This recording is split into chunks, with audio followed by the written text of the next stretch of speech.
does your program do? It's a quiz.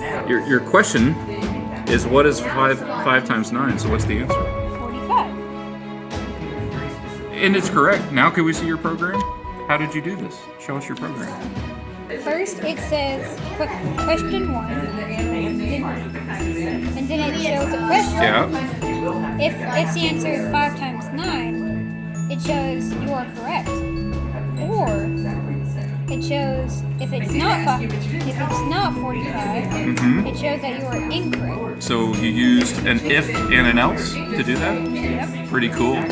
This is the impossible quiz. Okay. And I know. So what is 1 plus 1 plus 1? Well, I think it's 1 plus 1 plus 1 plus 1. I think that's 4. Wait, How did you get that correct? Okay, what's this one? What's your favorite pet? Dog. You are correct, but I bet you asked me or Isaac. I'm lucky. I'm lucky today, huh? so this is my impossible quiz. Okay. Now I want you to try it. 1 plus 1 plus 1. I think that's Plus what? 4. I have 2 dogs. Wow, how did you not get Ha ha ha ha ha. This is my air question.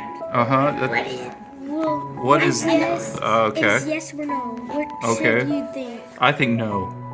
What happens? You're wrong. I'm wrong. Oh no. It was yes. You what? Your middle name is You're So Evil. Yeah.